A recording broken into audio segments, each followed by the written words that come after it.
चलो देखी अरे लो देखो खाली चौकी ध दिल बा आ ना पता भइल बा ए स्वामी। हाँ बाबूजी। है ना बर्तन का कोई बड़ा तो का हो गई?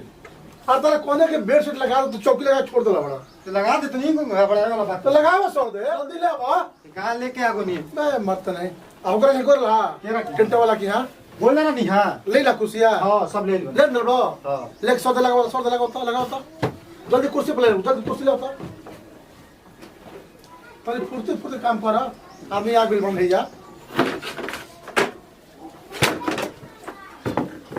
और लगा दी कुर्सी को लेके और लगाओ तो लगाओ तो निकल बल्ले सौ दे ले जल्दी में ले कर ठीक न ऐसे गांव में आदमी ढूक गइल बन हां सब दे ले होना भूल गया। आ पानी हां मीठा लगा पड़ी नो मीठा ठेले दे लो ना तो सुत रहे। अरे बुरबो अबे मीठा निकल ले ए तो तू कहला पहाड़ पे ही तक कपार पर ले बा ओइ तब के तो ऐसा नहीं डोंट लइका बा कोने के सब व्यवस्था को देही ताके जरी और अब गोल तो डोल मोटा सेवा लेवे खातिर आ गोल बिस्कुट लेवे आ तलही तजे हम का करब जाते नहीं क्या करता लेके एकदम सुस्ती काम करब तलो ये भाई गोजा भी हो मेहरारू बिया न कोनो बात कर सुनबे ना करी नहीं कुछ सुनत नु तो सुन जेबू हम चुजा पुठा तरे देखो तरी उ गोलन अभी का बिस्कुट लेवे आ डोनट लेवे आ तू सुत समझिया बुझिया तू हम आराम से पुठा तनी रह अब वो घरी करी हो कच्चा कच्चा तो घरी पता लग जाई खाली बेत करेगा फिर मेरे से लइका को बा भाई कुर्सी लगा के गोइल अब तक डलमो बिया हमारी मेहरारू कि अपना के मास्टर समझ के मास्टर है हमार ते घर में भलू बा ना लइको बा तो अपना मने काम करी लइको बिया तो माइये के बात सुनी लइको माइये के बात सुनी हमार ते घर में साफा भैलियो नहीं किसी बुझत की ये घर में मने गार्जियन में बने कि नहीं खा हमें तुमको नहीं सब हमरा की परेशान करके भैले बड़ा सही दिन भर तू टेंशन में रहला। टेंशन तो बड़ रहे नहीं अब हित तो बैठिए तो ले हो जब देखा तो बरबराते रहता हो दिन भर। हित भाग में जोरी में तार मातारी बात ना सुनी है अब मोबाइल पर 24 घंटा लगाते मोबाइल का हो गइल ज्यादा ना खिसिया के चाहिए हित बताओ तो शांति के ना बबुआ में हमार भैलू का बे घर में तू माइये कॉल करबा ले क्यों माइये कॉल कर आगो ना भी बिस्कुट ना है मिक्सचर अरे आगो तो हित ताज बड़ा कपार पर तो भेजले खड़ा बड़ा जल्दी तैयारी करावो आतना उ सोना ना है लो कितना ता ऐसा कितना ही है कितना चाहिए है ये का मतलब हो गइल तो का मतलब कि आई तो घर हित तक कपार पर आज पहुंचे तो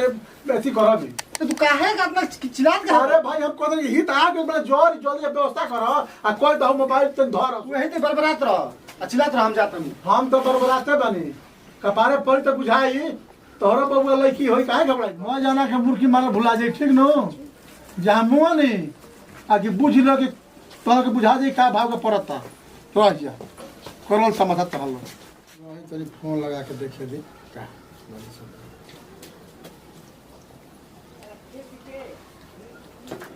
हेलो गोला तन बाबा खूब आनंद रहे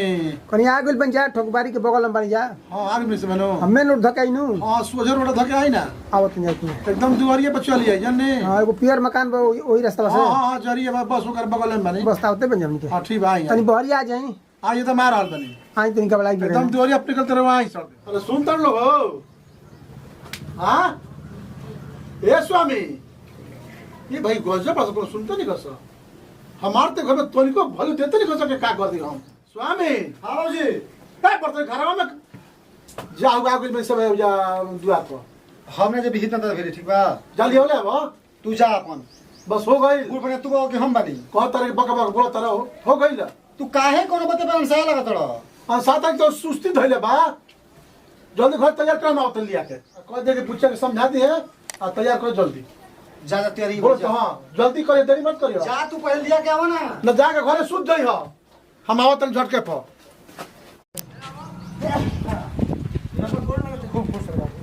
जान तने हम तने बाज गिरे को दो काम में जानते बारी के घरी बहुत ना तुम टाइम देते रहे तो टाइम पर भी हां हां एकदम आगे में से जरी है एकदम आई सब आई बढ़ चल बैठी सर चलो बुआ सब आओ सब सुनाई कुल समाचार सब ठीक है बा ठीक बनो सब ठीक बनी नु हाँ सब ठीक बने हम ठंडा ढेर ना सतौला सा ना ना ठंडा का था ऐसे नाम बहुत दूर में बराउ हाँ जरूर काहे ना देखो शरीर से भीतर से ठीक रहे के चाहिए नु ना ना अभी शरीर बुलंद करी नहीं बानी नु हाँ हाँ ठीक जंगल में जब धुको नहीं जानी करूं हाँ तखन कहला कि बिकरा पारी है यहाँ कते नहीं घुमत हो हाँ खेत तो बा होने करा अपन अनु हाँ सब जानते बाकी खेत बता बड़ा घूमते मन जाए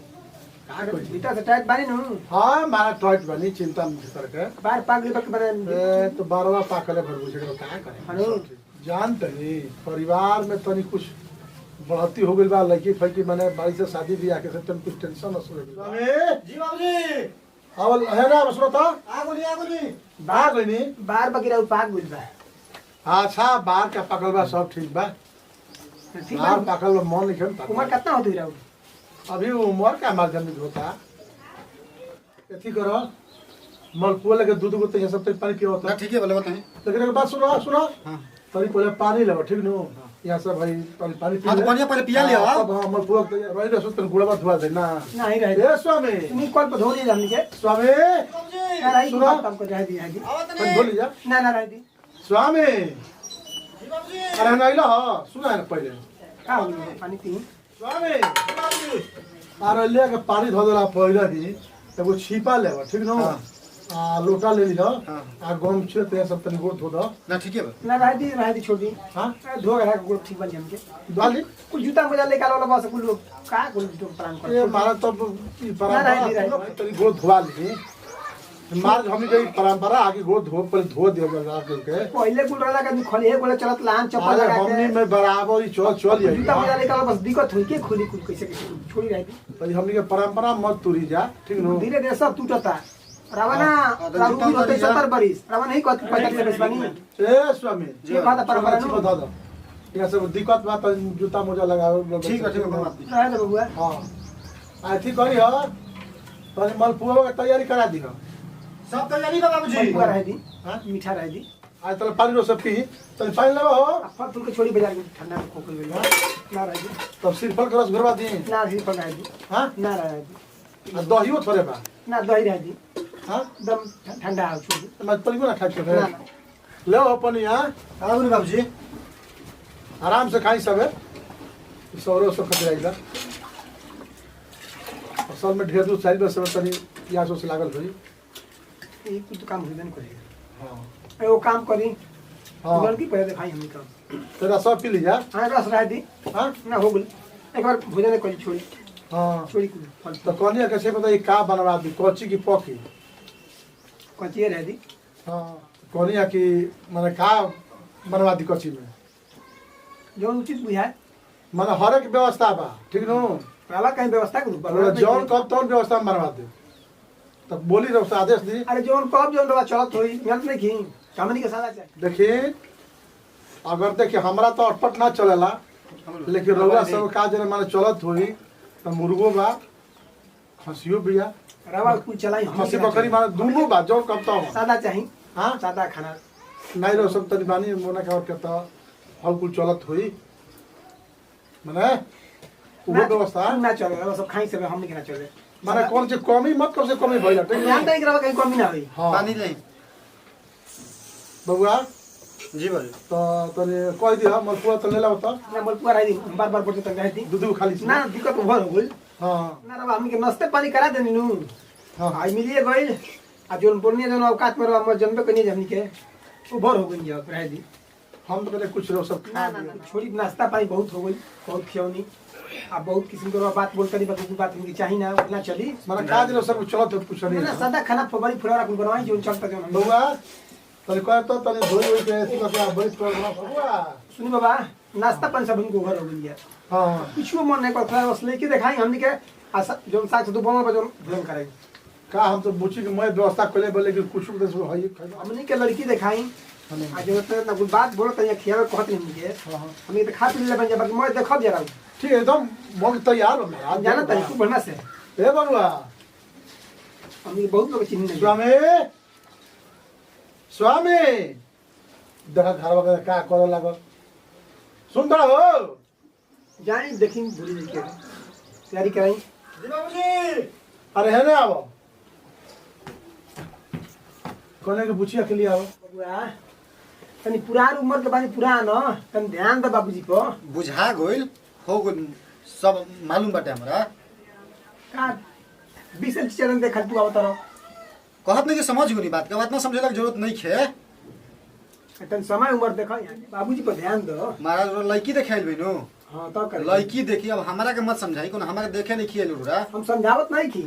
अब बुढ़ऊ के बोला के माने चिचिया चित गला फेंक हो गइल, हम समझ गई नी। हां आतना समझेला की जरूरत नहीं है। ठीक हो जा तोरो कम समझ गई नी। जा जा जा देखो देखो देखो चिन्हत नहीं लइका भाई राउर बहुत दंड भाई।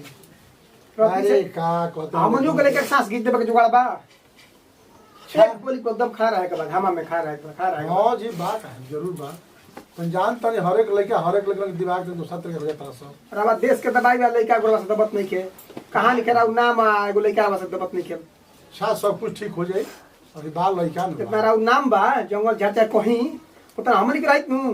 के लइका लोग एकदम भूइया बुझित लगी। देखी हमनी के लइका बा सम कि डांट देला पे एकदम बार-बार कब जो का सामान जो ले सर अब 20 साल बोलता नहीं एगो सामान ले पानी पिए के फल मंगावता नहीं हई मंगावता नहीं सिर्फ फल का रस मंगावी मैं ता गइल। अरे मोय व्यवस्था बा काहे घबरा गइल बनी मोय व्यवस्था होई। तो क्या कहता समझा बुझा के राखी छा समझ जा सब लइका बहुत दंड बा। नाही देखी हां गुंडा बेटा हम खदा मात्र पानी पिए नहीं फाकते बनी है ले हाथे के चलो लेके चल दलस छिपा अतरो सब छोड़ले बन त ले गोलो घर। जब लइका इतना उदंड बा तो लइकी का उदंड बा। ये बाजरो कता बोले लगे बोले के बात नहीं के लड़किया के देख रो लेके देख रहल बनी 50 साल टटरा ते लेकर कॉल करता। अरे लड़कवा तो आइला नो आइला कि ना चलिए ठीक है बा मार तनी लेके चल गए तोर कता ना ऐसी किसी बन जाए दिन मारा हम ना रह जो कमा तनी पे बाहर लिखे भाई ए स्वामी हां जी है ना का पहले का धरता ले जा दा गाड़ी पिया वहां सब तो आइली हयो खाली। मने को माने भइल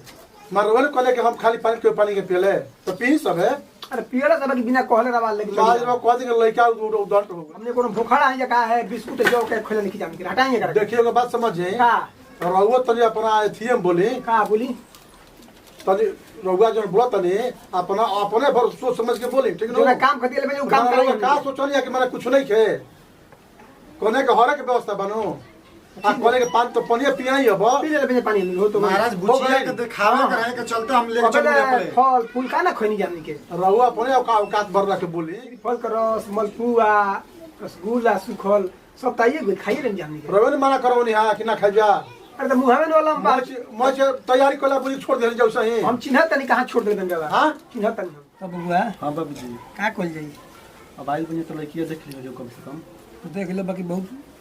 लंगाई परिवार के बिहाता लोग तो देख लियो जाओ हैं देखला के बाद में जो बुढ़ऊ के बात मानत लइका बा छोड़ा नहीं के मानो। अब ना खोया फल हइल हौल हइल मुहे से करसा बाबूजी कहने तो लड़किया को पहले देख लियो जाओ बुलाई अब हिंगा के देख के शादी कर बड़ा उजन परिवार बिहाता लोग मरो मरी को दिलो भाई अरे मारा मेरे के बाद लड़की दिखाई बोलू पहले लड़की के बुलावा देख अब लियो रसगुल्ला बाबूजी तो लइकी देखो जी हां लड़की के पहले बुलाई बुलाओ जा देखल जाए कोनो बुढ़ऊ हमरा बियाह नहीं करे के नहीं, नहीं। देख ले सन होई सन कर बाद में समझन जी अच्छा बुढ़ऊ में दोस्त नहीं खे लइको में दोस्त जो जन बुढ़ऊ को ता लइको काहे नहीं खेले कॉल करता पहले अरे तो ऊपर छोड़ा ना हम कल मुझे लड़की देखना चलो लइकी देखो जखन छोड़ा बात कही बोली जितना कुल काम होइला कुल छोड़ी बात ही कुल बढ़ावला से बढ़ी घटावला से घटी तो रहुआ कहत मेन आज बन जा हमके पेटू ना है खाए के तेल बन जाए बस लड़की के दिखाई हमनी के बातचीत को पूछी हमनी के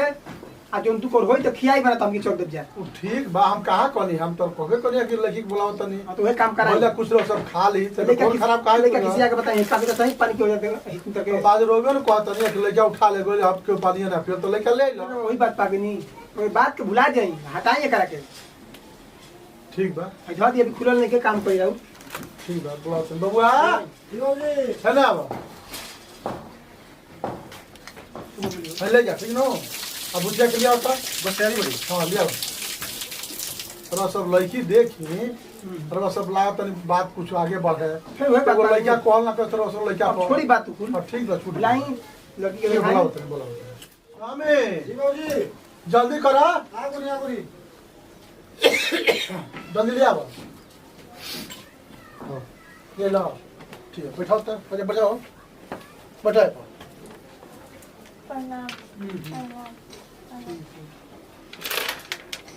देखिए लिखिए के नाम का पड़ी रिया पांडे। मम्मी का नाम सुजीता पांडे। पापा का नाम विकर्मा पांडे।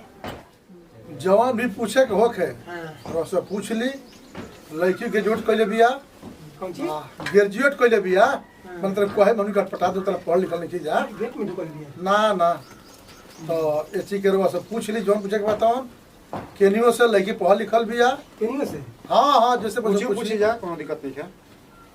जैसे पहले से पूछ ली कौन स्कूल का नाम छी लखना देवी तारा कांदा कहाँ तक पढ़ाई हुई बा स्कूल ना कॉलेज है स्कूल चलो साइकिल लेके से चलो बाइक से बाइक से अकेले की और कोई संग रहला बा भाई लेके जाए भाई घर कहूँ के अगल बगल के चाचा कबो लेके लेके चल जाना कबो हमार भाई लेके चल जाना कबो चल जाने अकेले कहूँ ना हूँ सुना हाँ हमारे घर स्कूटी बाटे स्कूटी पे चल जाने ठीक है निखड़ा को तो हमरे पछता को तो ना बबुआ हां बाबूजी बोला का कहता रहो लड़की तो ठीक है बिया ठीक है कैसे बैठ रहा बाबूजी बोला बबुआ हो लड़की के तुमने अफिया के देखा तो कर दिया बेटा ओसे कोनो दिक्कत नहीं है प्रेम हल्का फल्का बात ओसे कोनो दिक्कत और तो सब ठीक बा जे किसे हो गइल भाई आंख बिरी दागी पटना जात रही ना तो स्टेशन पे गिर गई नहीं का माने आगा पीछे लखता लकड़ी भी रहे अरे ना बैग टिंगला नहीं भारी रहे पीछे बैग ना तो वो बस पैरों फंस गए गिर गई दागी कैसे ठीक हुई दवाई चलता अबे दवाई नहीं खिले ले आज ले हम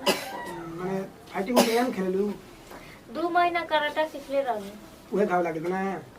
ना उसे लइका संग सिखल तो लेकिन से ना सब केहू के सीखल जाला हम्म साथ में ही लड़की लेके सब तनी खा आपा तो फिर से तनी बबुआ तुम तो और लोग देख लो घुमा फिरा के ना बाबूजी लड़की तो ठीक ए गुड़ हाथ के मजबूत लिया कहीं से उठ बैठ करत तब छी उठा था ई का हो गइल बा काहे उठा तेरे मुंह वो कराटा सीखत रहनी ना तो वो चोट लग गई तो स्टील लगल बाटे दिक्कत कोनो खास नहीं है ना तनी दिक्कत होला दुखाला उखाला देह से मजबूत बनी लेकिन पैर में खराब बबुआ होला देखला उठ बैठ करो नहीं तो का भइला हां तो देखबे कोई नहीं है पैर से दबत या कहते कि स्टील लागल बा तो पैर से का लेवे देवे के बा कितना पर चल जेता हार ठीक बा कदी सेट भी बा बोलो